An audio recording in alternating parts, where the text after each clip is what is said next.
제가 드디어 권력을 잡았습니다. 파격적이어가지고 실현이 언제 될지는 모르겠으나 아이디어 자체는 괜찮은 것 같아요. 되게 재밌는 아이디어고. 거래소들끼리 경쟁하게 만드는 거고 투자자는 어쨌든 좋아요.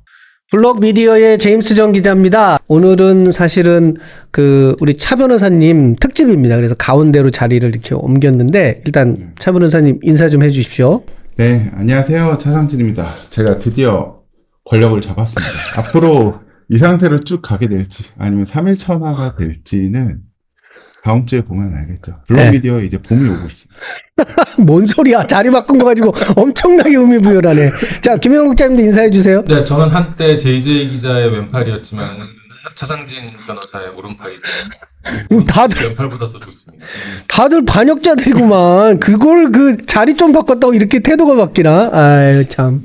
어떻게 식사들은 맛있는 거 하셨어요? 네, 맛있더라고요. 역시 중앙에 앉을 생각을 하니까 소화도 잘 되고. 오늘 이 시간에 진행할 내용은 우리나라 디지털 자산 시장 이 거래 방법을 이렇게 바꾸면은 훨씬 효율적으로 잘 될 수 있다.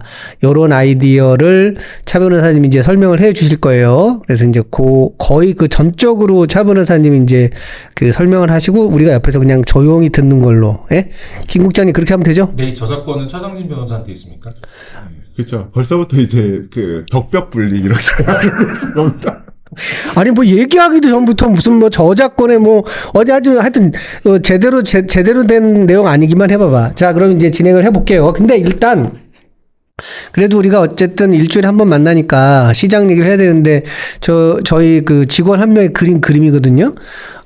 트럼프 대통령이 지금 타코를 먹고 있는 장면이에요. 이거 진짜 같지 않아요?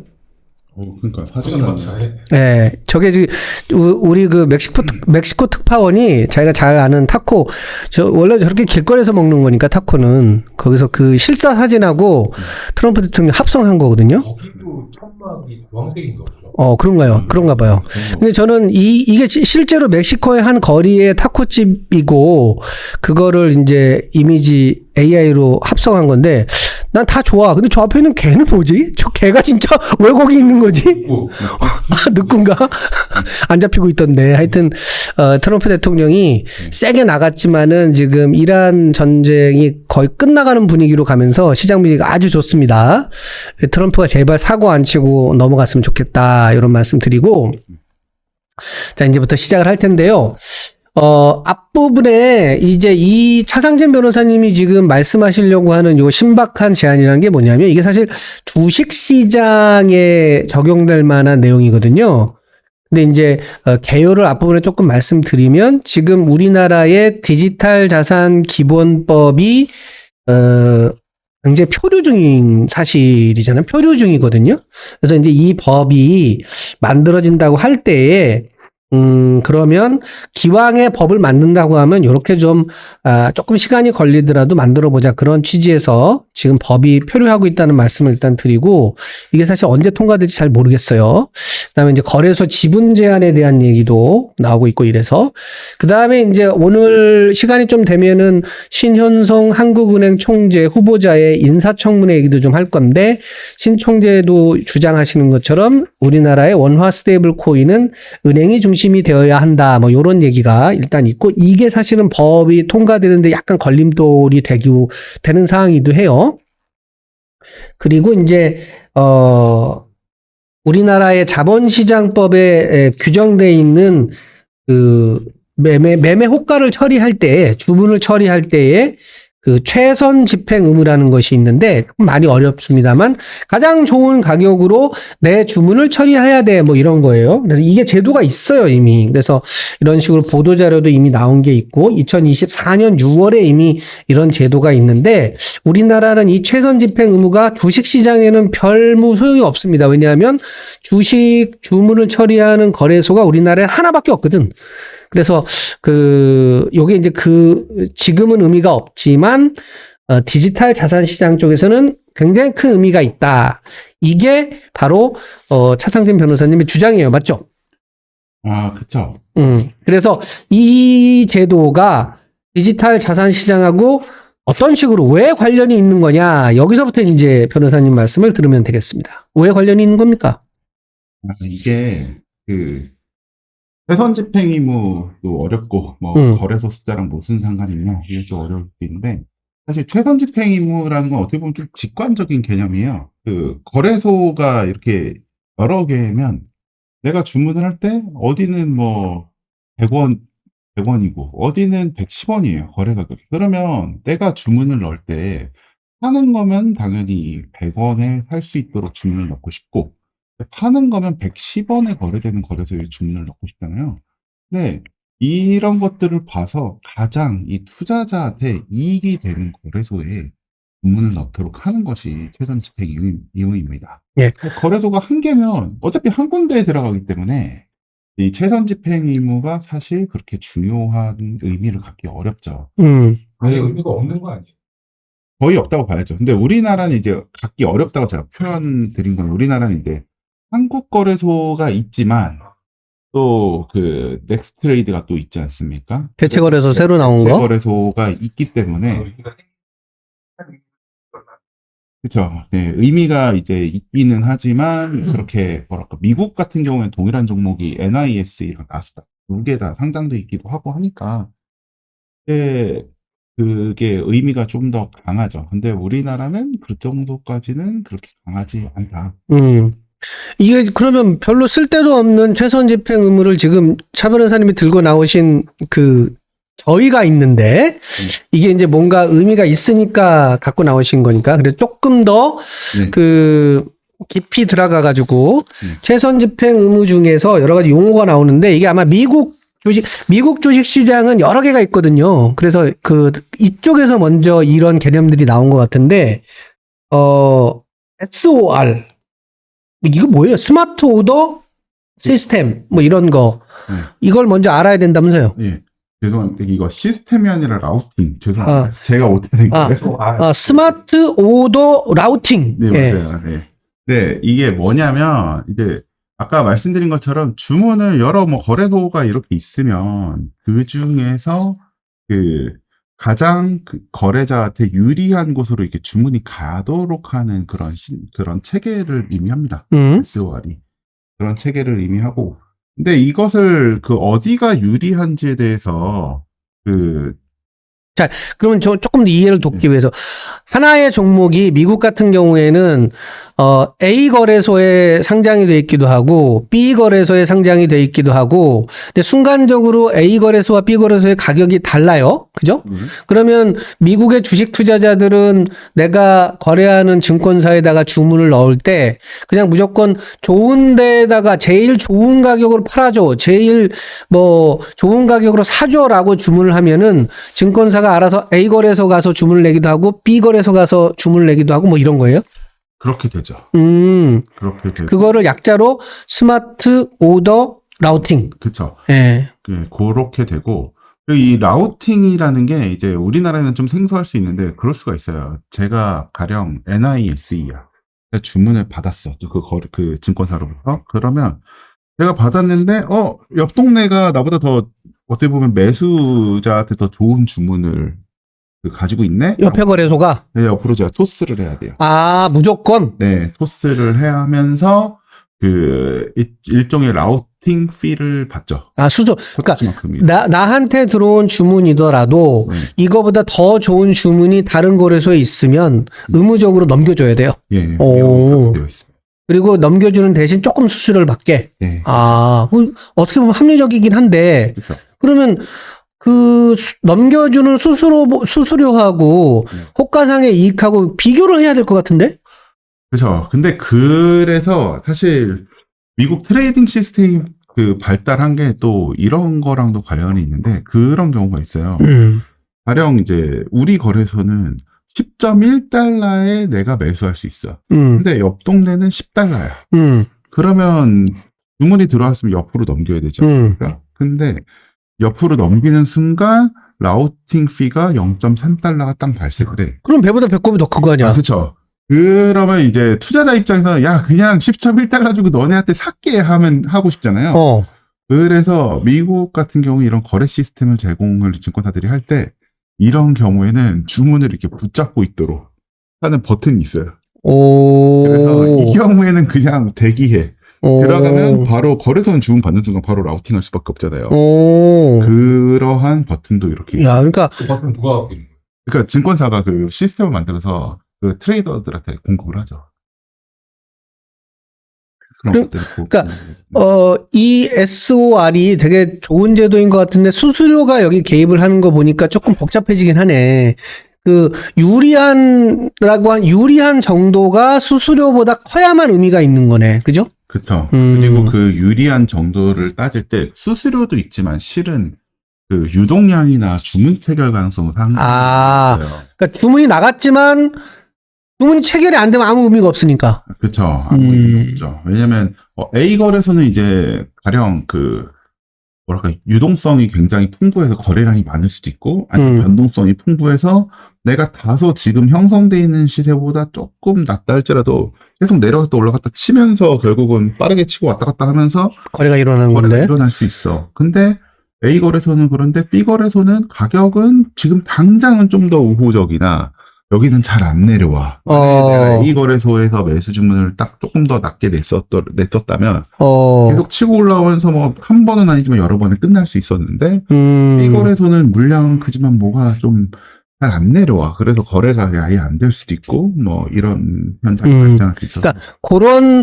그 호가의 갭을 이용해 가지고 뭐 이른바 그 하이 프리퀀시 트레이딩 주문을 넣었다 뺐다 하는 그런 것도 발달을 하고 그다음에 이제 로빈후드처럼 아예 무료로 주문을 해주지만 그 호가 정보를 돈을 주고 파는 그런 것도 발달을 하고 또 차익거래 막 이런 것도 발달하고 요런 재미는 있긴 있겠네요. 그렇죠. 종합적으로 이제 복잡해져서 더 재미가 있을 수 있고. 게임이 복잡해졌는데 복잡해지니까 돈 벌 구멍도 많이 생기는. 그렇죠. 하지만 뭐 언제나 그런 또 다른 뭐 여러 규제가 있으니까 규제 때문에 더 복잡해지고 그리고 불편한 것도 생기고. 좋아요. 양면적입니다. 혹시 김 국장님 여기에 대해서 뭐 의문이 있거나. 했는데 이거 오시는 분도 있을 것 같아요. 그냥 다음 설명들이 지금 들은 거를 다 알아야 되는 거. 꼭 그렇진 않아요. 그냥 어떻게 보면 거래소가 여러 개면 좋은 거래소로 알아서 주문이 좀 가도록 할 필요가 있다. 요 정도만 이렇게 이해하셔도 다시 충분하다. 한번 좀 돌이켜봐야 될 필요가 있는.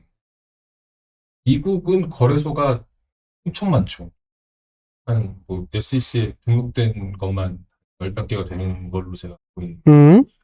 그러면은 그래서 이제 ATS라는 게 그 대체라는 단어를 붙이는 이유가 그게 이제 많으니까 그런 거. 우리는 사실 유의미한 정도지만 때문에 그런데 그 많은 거래소들에서 동일한 종목을 다루는 게 허용이 돼 있고 그게 가능하기 때문에 가격 차이가 발생할 수도 있고 안 할 수도 있는데 발생할 때에 그 주문하는 트레이더들은 어떻게 해야 되는가를 놓고 여러 제도들이 생겨난 거란 말씀이신 거잖아요. 옛날같이 지금처럼 이게 전산화되어 있는 상태에서는 사실 이게 왜 굳이 이렇게 해야 되나라는 생각을 할 수 있는데 좀 한 뭐 100년 전 이렇게 좀 거슬러 올라가서 생각을 해본다면은 이런 경우가 생길 수 있죠. 이쪽에서 거래되는 가격하고 저쪽에서 거래되는 가격이 완전히 다를 수 있어요.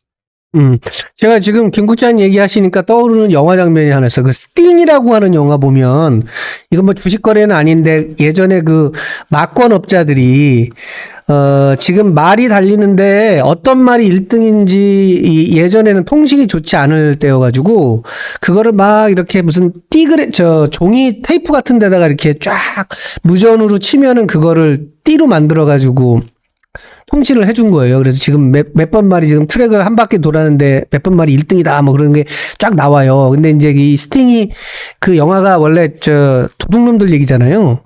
그래서 거기 그 악당들이 그 돈 많은 막권업자를 등쳐먹으려고 그거를 중간에 인터셉트를 해가지고 실제로는 A 말이 1등인데 B 말이 1등인 것처럼 그걸 조작을 해가지고 돈을 챙기는 그런 게 있거든요. 그러니까 지금 그 SOR이라고 하는 제도가 왜 나온 거냐면, 통신이 빠르지 않고 어떤 거래소의 어떤 종목의 가격이 얼마나 높고 낮은지를 잘 모르던 그럴 때에 그거를 이 스팅의 도둑놈들처럼 튕겨먹는 놈들이 있을까봐 그걸 최선의 호가에 맞춰서 매매를 하도록 하라 뭐 이런 제도예요. 그래서 이제 미국에서는 이게 의미가 있고 각 증권사들마다 매매 버튼에 이제 그런 것도 달려 있고 한다는 건데, 자, 그럼 여기서 이제 질문은, 우리나라는 거래소가 기껏 해봐야 지금 하나인데 이게 디지털 자산에는 어떻게 적용이 될 거냐. 이제 이게 지금부터가 본론이잖아요, 사실은. 그쵸. 그렇죠? 그래서 예를 드신 게, 예를 들면 비트코인을 내가 산다. 근데 나는 내 계좌는 지금 우리나라에 5개 암호화폐 거래소, 원화마켓이 있는 5개 암호화폐 거래소에 내가 계좌가 다 있다고 하더라도 가장 좋은 호가에 가서 산다는 게 사실 어려운데, 이 SOR 제도가 생기면은 제일 좋은 가격에 사고 제일 좋은 가격에 팔고 할 수 있게 되는 거예요? 그쵸. 가장 좋은 곳에서 이렇게 주문이 들어가게 되겠죠. 주문이 이렇게 토스가 되든 뭐 하든 가장 유리한 거래소에서 주문이 이제 체결이 될 겁니다. 일종의 관문이 하나 있는 거예요. 통과해서 거래소 중에 하나를 고르. 그러니까 내가 어디에 주문을 넣더라도 이제 주문받은 거래소가 다른 거래소 토스를. 그럼 예를 들면 나는 업비트에 계좌가 있고 우리 김 국장님은 빗썸에 계좌가 있는데 내가 뭔가 사고 싶어. 근데 업비트의 가격보다 저쪽 김 국장님이 계좌가 있는 빗썸 쪽의 가격이 좋아. 그래서 내가 업비트에 주문을 냈지만 그 주문이 자동으로 저쪽으로 넘어가는 거예요? 그렇죠. 그렇게 라우팅을 하게 의무화 시키는 거죠. 그러면 그 업비트 운영사나 빗썸 운영사의 사이에 뭔가 이런 규칙을 따르도록 하게 만들어야 되네? 그렇죠. 그래서 이제 거래소들 간에 만약에 최선 집행 의무가 적용이 되고 거래소들끼리도 거기에 맞춰가지고 서로 주문을 라우팅을 하도록 의무화가 된다면 빗썸에 주문이 들어가도 저쪽은 지금은 업비트가 더 시세에 유리해. 그럼 업비트로 토스가 되고 업비트에 주문이 들어가도 얘는 빗썸이 더 유리해. 그러면 빗썸으로 이렇게 토스를 서로 하게 되고 특히나 호가가 다르니까 업비트와 빗썸이 호가 단위가 차이가 있으니까 네. 이런 스프레드는 발생할 수 있습니다. 그러면 여기서 일어날 수 있는 경쟁 상황은 업비트나 빗썸이 자기네 거래소에 하여튼 그 호가가 막 들어올 수 있도록 유동성도 어떤 방식으로든지 좋게 하려고 할 거고, 지금 말씀하신 대로 거래소별로 호가 단위 같은 것도 나중에는 점점 같은 방향으로 가겠네? 그렇죠. 근데 미국 같은 경우에는 그게 있어요. 두 거래소의 호가가 완전히 동일하지는 않도록 되어 있어요. 왜냐면 사실은 그게 어떻게 보면 약간의 균형을 만듦으로써 유동성을 형성하는 데는 더 유리하긴 하거든요. 왜냐면 거래소마다 가격이 완전히 똑같으면 누구는 이제 홀수로 틱이 있고 누구는 짝수로 틱이 있으면 매수하는 게 여기서 유리하면 이쪽으로 옮기고 매도하는 게 저기서 유리하면 저쪽으로 옮기면서 둘 사이가 왔다 갔다 하면서 이렇게 조정이 될 수 있잖아요. 근데 완전히 똑같으면 이제 그런 조정 기능이 좀 약해지기 때문에 미국은 이제 둘 사이에서는 약간 이제 거래 시세가 조금 차이가 날 수밖에 없도록 이제 시스템을 좀 운영을 하고 있고 그런 거는 있지만 일단 우리나라도 그게 적합하냐? 우리나라는 아직까지 한국 거래소만 운영을 해봤기 때문에 모르기는 하죠. 미국에서 그렇게 하는 거는 강제하는 규제인가요? 네, 규제죠. 네. 그러면 정리를 해보면 이 제도가 만약에 우리나라의 디지털 자산 기본법이 이제 언제가 될지 모르지만 통과된다고 하고 이 규제가 들어오면 우리나라 암호화폐 거래소들은 각자 자기네가 갖고 있는 뭐 호가책이나 그걸 유지하더라도 내가 낸 주문이 최선의 가장 좋은 조건으로 매매가 될 것 같은 거래소를 찾아가지고 의무적으로 글로 던져줘야 되는 거네. 그렇죠. 라우팅을 하도록 되어. 그러면 그 라우팅과 관련 라이팅 할 때는 소정의 수수료가 나가고. 그렇죠. 수수료를 좀 받겠죠. 물론 뭐 무료로 할 수도 있는데 받고 싶지 않을까. 라우팅의 주체는 거래소. 그 거래소인가요? 넘겨주는 거래소. 네, 그렇죠. 넘겨주는 거래소. 넘겨받는 거래소. 네, 맞습니다. 그러니까 내가 주문을 냈고 아까 말씀드린 대로 법의 SOR 최선 집행 의무 이거를 하도록 했는데 내 주문을 그 거래소가 좋은 쪽으로 라우팅을 안 하면 그건 규제 위반인 거네요. 그렇죠. 무조건 해줘야 되는 거네. 해줘야 돼. 거래소 입장에서는 그러면은 약간 손해가 날 수도 있을 것 같은데? 뭐 손해가 날 수도 있지만 어떻게 보면 투자자들을 위해서 가두리치지 못하게 하는 거죠. 아, 이해했습니다. 아, 그러면, 그거 얘기된다. 가돌이 현상이 없어지겠다. 이렇게 되면. 어떤 특정 거래소가 갑자기 코인 매매를 뭐 이렇게 유출입을 못하게 하고 그래서 갑자기 가격이 뛰는 현상이 있는데 그건 니네 거래소 사장이고 어쨌든 나는 주문을 냈으니까 이 똑같은 코인이 있는 다른 거래소에 가서 주문을 체결해 이렇게 될 수 있겠네. 그렇죠. 주문을 글로 이렇게 넘기게 되죠. 거래소 입장에서는 뭐 좋은 부분도 있고 나쁜 부분도 있을 것 같은데 나는 걱정되는 게 그러니까 이 SOR 제도가 생기면은 투자자들은 되게 좋을 것 같아요. 필요하죠. 왜냐면 지금은 문제가 뭐냐면 예를 들면 제가 5개 거래소에 타 계정이 있어요. 비트코인을 내가 사고 싶어.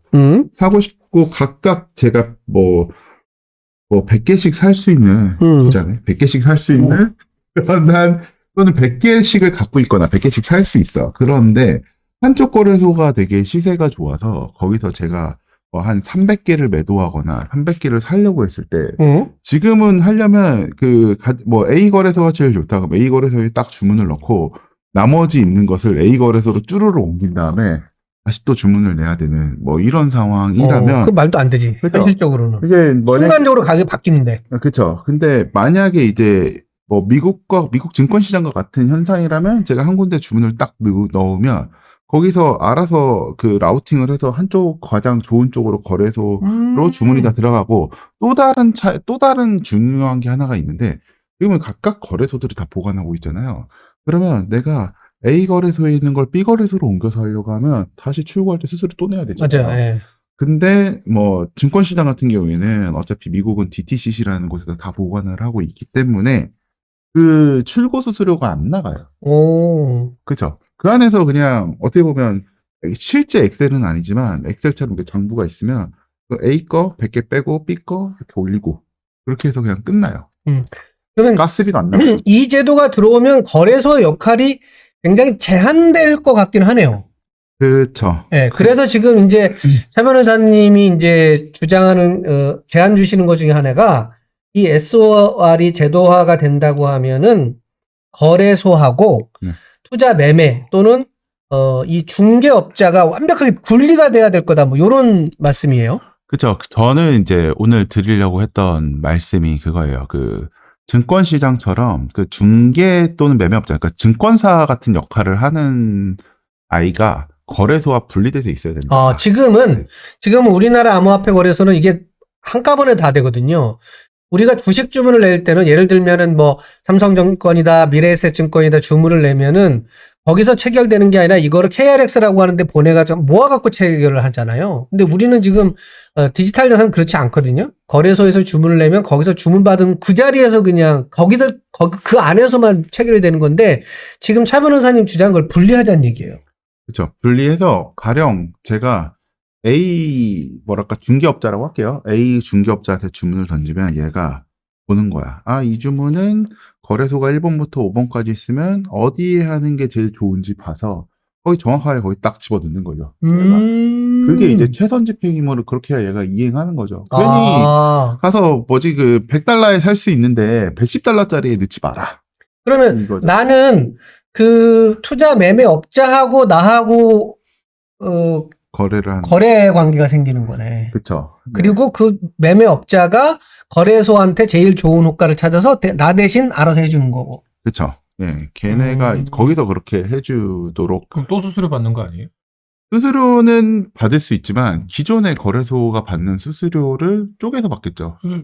거래소 수익이 줄어들겠네요. 거래소 대신 기능도 줄어드니까. 기능도 줄어들고. 기능도 줄어들고. 그러면 이렇게 되면 그 논란의 거래소 대주주 지분 제한이 자연스럽게 지금 연상이 돼요. 네. 이렇게 되면은 암호화폐 거래소는 일종의 인프라 역할만 하는 거고, 네.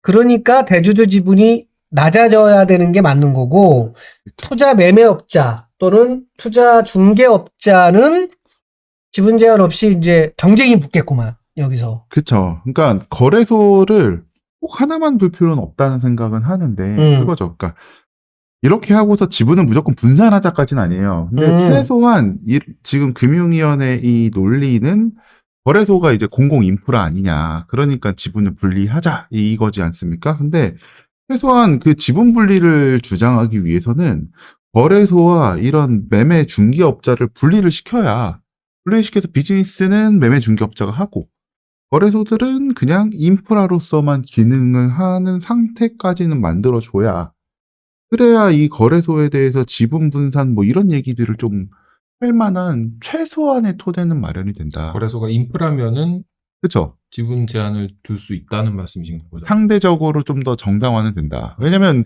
실제로 금융위원회가 이야기하는 게 넥스트레이드나 뭐 한국거래소 같은 경우 사례로 들으니까. 그렇죠. 거기도 이제 거래소니까 지분을 나눠야 된다잖아요. 근데 지금 개념이 다르니까. 그렇죠. 디지털 자산 거래소는 증권회사이자 한국거래소이자 청산회사이자 예탁결제원이거든. 이건 미국에서도 논란이에요. 네. 사실은 그걸 한꺼번에 다 가지고 있다고 해가지고. 그쵸. 자, 그러면 이제 차 변호사님 주장을 조금 제도적으로 정리해 보면 우리가 만약에 디지털 자산 거래 기본법을 만든다고 하면은 거래소는 그대로 두되 투자 매매업자 또는 투자 중개업자를 만들어 가지고 여기가 마치 지금 증권회사 역할을 하도록 하게 하고 기존의 증권거래소는 지금의 KRX 같은 역할을 하게 하고 이렇게 업무 분담을 하게 되는 거네. 그러면은 디지털 자산 기본법이 나오면은 투자 매매업자 또는 투자 중개업자를 하면 이게 돈이 되겠네.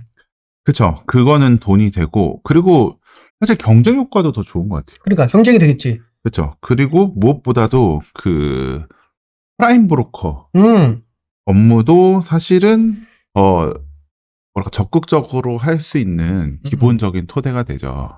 프라임 브로커 얘기를 그럼 조금만 해주세요. 프라임 브로커라는 게 조금 생소할 수 있어서.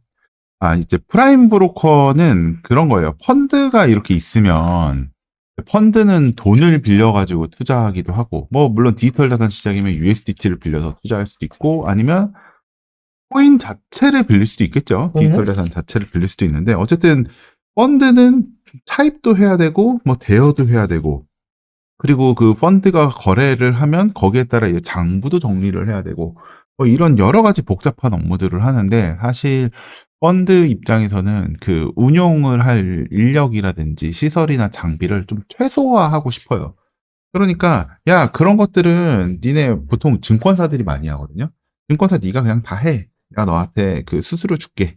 그거 다 하고 나는 그 자산을 운용하는 데 집중할게. 라고 해서 어떻게 보면 펀드가 마음대로 움직일 수 있도록 뒤에서 모든 일을 다 처리해 주는 것을 프라임 브로커라고 합니다. 이제 그런 새로운 업태가 이제 암호화폐 시장, 디지털 자산 시장에도 들어올 수 있다는 거고, 그다음에 요 얘기를 하려다 보니까 자연스럽게 이거를 얘기를 할 수밖에 없거든요. 그러면 이런 식으로 호가를 라우팅을 해서 전달을 해주려면 네. 우리나라 5개 원화마켓 거래소들이 서로 주문을 다 들여다봐야 되는 상황이잖아요. 그렇죠.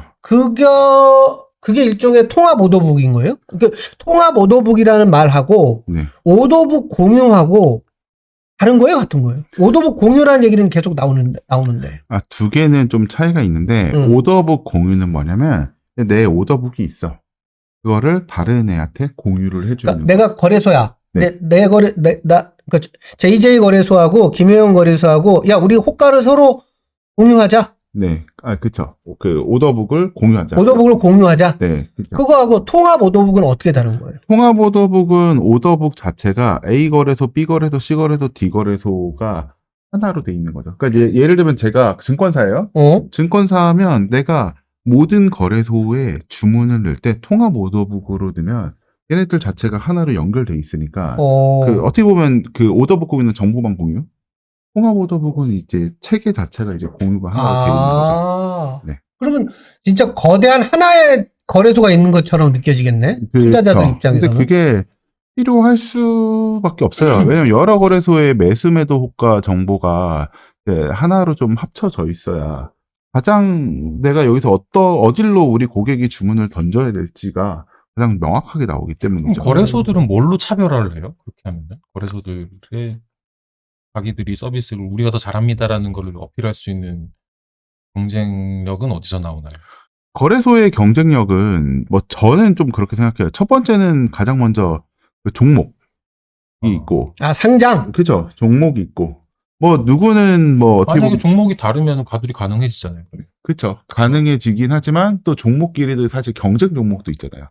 어. 네, 그렇죠. 종목도 있고 그리고 두 번째는 뭐 호가. 그러니까 호가의 틱을 얼마나 줄 거냐. 뭐 이런 것들도 있고 뭐 주문 방식도 있을 거고 당연히 서비스 피도 있을 거고 그런 것들이 있죠. 그리고 뭐 청산 결제 수수료라든지 아니면 그 청산 결제의 방식 뭐 이런 것들도 있을 수 예를 있죠. 들어서 통화보더북을 하면 네. 우리가 저 이벤트를 하느라고 비트코인을 몇 개를 뿌려야 되는데 그게 잘못 입력해가지고 62만 개를 뿌렸어요. 네. 그러면은 조금 더 커다란 제한. 난리가 날 것 같은데 그러면 아니, 꼭 좋은 얘기, 좋은 걸 예로 좀 들어와봐, 좋은 거를. 리틀빗 뭐가 된 줄. 좋은 예를 들어봐. 아니, 그러니까, 여러분, 이런 건 있어요. 지금 말씀하시는 이 아이디어는 어쨌든 투자자한테는 좋아요. 경쟁이 생기는 거고, 가두리도 없어지는 거고, 호가도 넓어지는 거고, 이런 호가 저런 호가 다 투자자한테는 좋아요. 그러면 이런 환경에서 거래소가 어떻게 먹고 살 거냐? 그걸 우리가 고민할 필요가 없어요, 사실은. 머리 좋은 거래소가 연봉도 많이 받는 거래소 사람들이 고민해야지 왜 우리가 고민해? 거래소를 고민해 주는 게 아니라 그렇게 할 거면 거래소를 왜 굳이 여러 개를 둬야 되냐는 생각이 들 것 같아서 그래요. 근데 거래소가 물론 이제 우리나라 시장효율화위원회가 이제 자본시장법에 있기는 있지만 거래소가 하나면 첫 번째는 거래소가 그 증권사나 아니면 상장한 애들한테 갑질할 수 있어요. 가령 야 니네 너무 그 커졌어. 한 종목당 300만 원이 뭐냐? 쪼개! 라고 후두두두두 막 쪼개게 한다든지 아니면 합쳐 한다고 할 수도 있고 아니면 이번에 또 뭐 좀 해! 뭐 이렇게 할 수도 있고 근데 저기 암호화폐는 글로벌인데 다른 네. 나라에서는 어떤 식으로 운영이 되고 있다면은 국내에서는 똑같은 방식으로 할 수밖에 없는 거 아니에요? 지금 말씀하신 그런 사이즈라든지 어떤 방식이라든지 이런 거는. 근데 그럴 수도 있지만 그 우리나라 그 상장하는 곳에서는 그 재단 입장에서는 다른 곳으로 옮길 수도 있죠. 그래서 증권 시장보다는 좀 덜한 이슈도 있어요. 근데 하지만 극단적으로는 증권 시장도 내가 한국 시장 싫어 나 일본에 상장할래 뭐 이런 것도 가능하잖아요. 근데 결국은 국내 기업이면 한국 시장에 상장할 수밖에 없는 그런 이유도 있지 않습니까? 물론 디지털 자산 좀 덜하기는 하죠. 덜하기는 하지만 어차피 우리나라 국내 투자자들이 투자를 하려면 해외 거래소가 국내 디지털 자산 라이센스를 받아야 사실은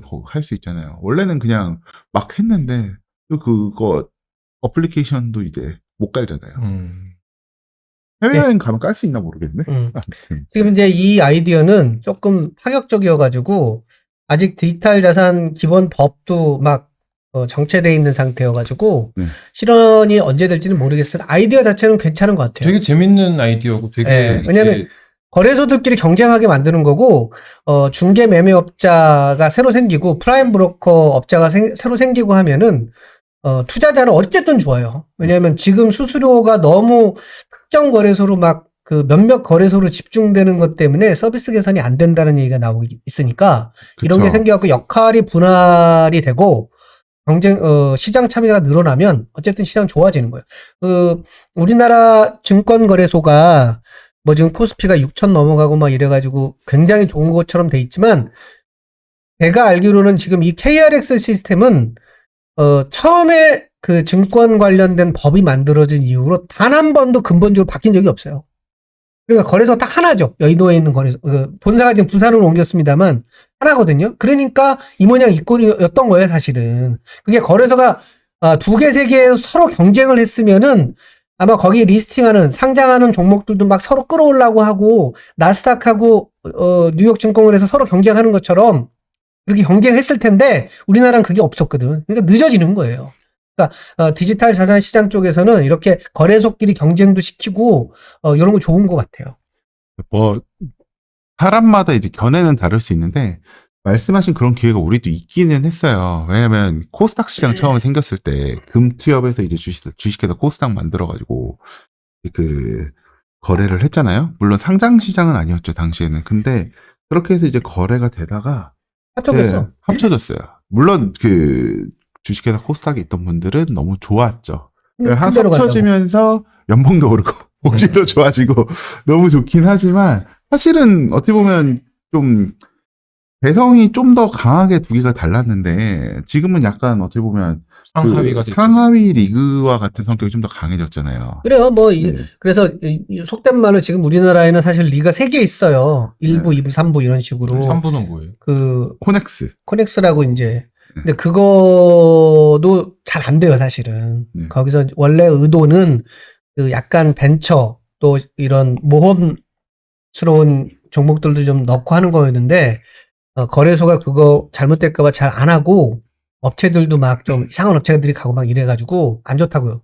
근데 이제 거래소 이렇게 경쟁 체제로 가면은 또 뺏어오려고 하기도 하고 막 이러는 거예요. 나스닥에 있다가 NYSE 가기도 하고 이런 것처럼 또 S&P 500이었다가 뭐 나스닥 100으로 갔다가 이런 거 막 경쟁을 하게 하면은 이게 고여 있는 것보다는 여하튼 좋은 거예요. 그래서 그래서 저 아까 말씀하신 그 중개업자들이 생길 텐데 그 어떤 권한을 갖게 되고 그럼 마치 이제 그 코인 거래도 주식 그 증권 거래하는 그런 식의 어떤 경험을 요구할 수도 있고 어떤 인프라를 갖추고 있는 수준을 요구할 수도 있게 되는데 그러면은 실질적으로 할 수 있는 회사들은 그거는 증권사들이 하게 되는 거 아닌가요? 그러니까 이게 이 지금 차 변호사님의 이 아이디어가 여러 가지 숨겨진 뜻이 있는 것 같아. 왜냐하면 이렇게 되면 제가 만약에 증권사 경영진이라면 야 이거 검토해봐라 이렇게 나올 거예요. 만약에 이제 법에서 복수의 거래소를 허용하고 그러니까 복수의 그 투자 중개 매매업 같은 게 허용이 되면 기존의 증권사들도 코인 중개를 하려고 할 거거든요. 그러면 우리가 알고 있는 증권사에서 지금 로빈후드가 그런 거 아니에요. 코인도 거래하고 주식도 거래하고 우리가 거래하는 증권사에서 코인 매매를 하게 되는 거지. 네, 저는 이제 그 기존에 있던 거래소들이 가지고 있는 저는 어떻게 보면 한파를 계속 정부에서 몰아치는데도 잘 살아남은 거잖아요. 그렇기 때문에 증권사들한테 이거를 그렇게 하게 해주는 것도 뭐 좋을 수도 있는데 여기에 대해서는 좀 존중은 필요한 것 같아요. 그래서 그냥 거래소가 기능 분리해서 이제 뭐 빗썸이 있으면 빗썸 디지털 자산 증권이 있고 빗썸 거래 그 증권에서 빗썸 트레이딩, 예, 빗썸 트레이딩 이렇게 있고 빗썸 익스체인지와 거래- 빗썸 트레이딩이 나눠져. 그렇죠. 나눠서 익스체인지는 뭐 저는 꼭 지분을 쪼갤 필요는 없다고 생각하지만 그 지분 쪼개고 싶으면 익스체인지 지분 뭐 분리해. 그리고 뭐 여기에 뭐 증권사가 들어올 수도 있고 아니면 뭐 은행이 들어올 수도 있고 아니면 다른 거래소나 뭐 아니면 뭐 그 빅테크가 들어올 수도 있지만 어쨌든 지분 분리해서 얘들 가져. 뭐 컨소가 되겠죠. 그럼 거래소는 이제 그렇게 지분 좀 분리해서 무조건 쪼개자가 아니라 쪼개는 걸 너무나도 원한다면 그리고 그 쪼개지 않으면 나는 법 통과 안 시켜. 뭐 이 정도의 의지일 수도 있잖아요. 그죠?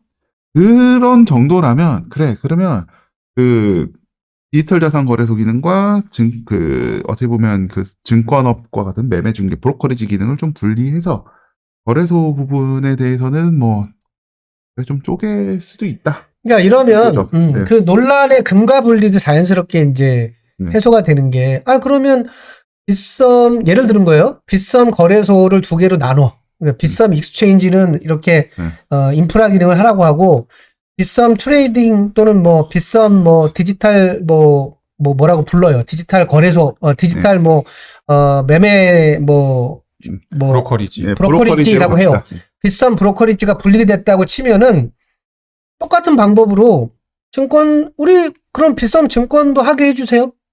라든가 그 브로커리지에서 코인만 매매하면은 돈이 안 되니까 주식도 거래하게 해주세요. 라고 이제 요구할 수 있는 거고 증권사들도 우리 주식만 하면은 돈 안 되니까 코인도 하게 해주세요. 라고 해서 서로 교차로 면허를 할 수 있게 해주면 되잖아요. 저는 로빈후드 같은 모델 이게 한국에도 필요하다고 보거든요. 왜 주식, 코인, 채권 이게 막 각자 놀고 있는 게 아니라 통합해서 거래를 해야지. 그래서 내가 계좌 하나로 주식도 샀다가 코인도 샀다가 채권도 샀다가 선물도 하고 그렇게 나중에 토큰 증권도 해야죠. 그것도 그거고 토큰화하면 24시간 거래도 되는 거니까 그거를 다 할 수 있게 해줘야지. 뭐 코인 거래를 할 때는 여기 가야 되고 주식 거래할 때는 또 여기 가고 선물 거래할 때는 또 여기 가고 계좌가 몇 개 내가 지금 계좌를 몇 개를 열어야 될 필요가 없다는 거예요. 한 군데서 다 할 수 있게 해주면 좋은 거 아니에요. 소비자들 입장에서. 그럼에도 불구하고 거래소들은 지금 대부분의 수익을 거래 수수료에서 벌고 있기 때문에 이 계획에 응하진 않을 것 같다는 생각이 좀 언뜻 드네요.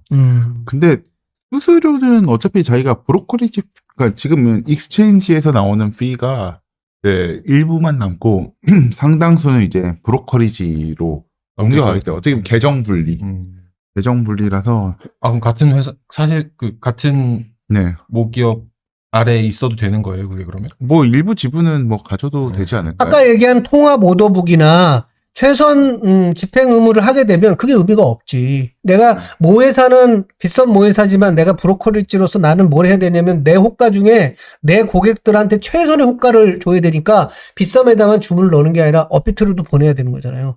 그러니까 어디 계열이냐는 의미가 없지, 이렇게 되면. 그렇죠. 증권사 역할은 브로커리지는 이제 자기 고객한테 충실하게 그냥 자기가 뭐 업비트든 빗썸이든 뭐 코인원이든 그러니까 코빗이든 거래소들이 별로 안 주문하고. 좋아할 것 같다. 하지만 지금 어떻게 보면 근데 거래소 지금 회사잖아요. 거래소 회사 이 기능이 일부 떨어져서 이제 어떻게 보면 거래소라는 익스체인지 기능이 일부 떨어져서 좀 쪼만해지지만 자기는 어쨌든 정체성이 이제 그 브로커리지로 바뀌겠죠. 트레이딩 또는. 그래, 뭐 브로커리지 면허도 주고 네. 증권사 역할도 할 수 있게 해주세요라고 하면은 나는 할 수 있을 것 같은데. 근데 저는 주관적으로는 한 군데는 싫어하고 나머지는 다 좋아할 것 같아요. 한국은 어디야? 모르겠습니다. 어쨌든 아니, 근데 이거는, 최소한 그 투자자들이나 이용자들한테는 더 좋을 거고, 어쨌든, 이렇게 되면. 그러니까 오늘 오늘들한테는 좋을 그쵸, 그건 맞죠. 좋은 일이만 한 것 같아요. 그리고 이거. 거래소들도 한 군데만 싫어하지 않을까요? 네, 뭐 하여튼 네. 오늘 나온 얘기는 그 아이디어 차원에서 우리 차상진 변호사님 말씀을 주신 거고, 이게 재밌어요. 이거 무슨 되게 크게 토론회를 해도 재밌을 것 같아요. 일단 한번 이제 떡밥을 던져봤습니다. 이거에 대해서 혹시 뭐 다른 의견이 있는 거래소 관계자분들 또는 뭐 네.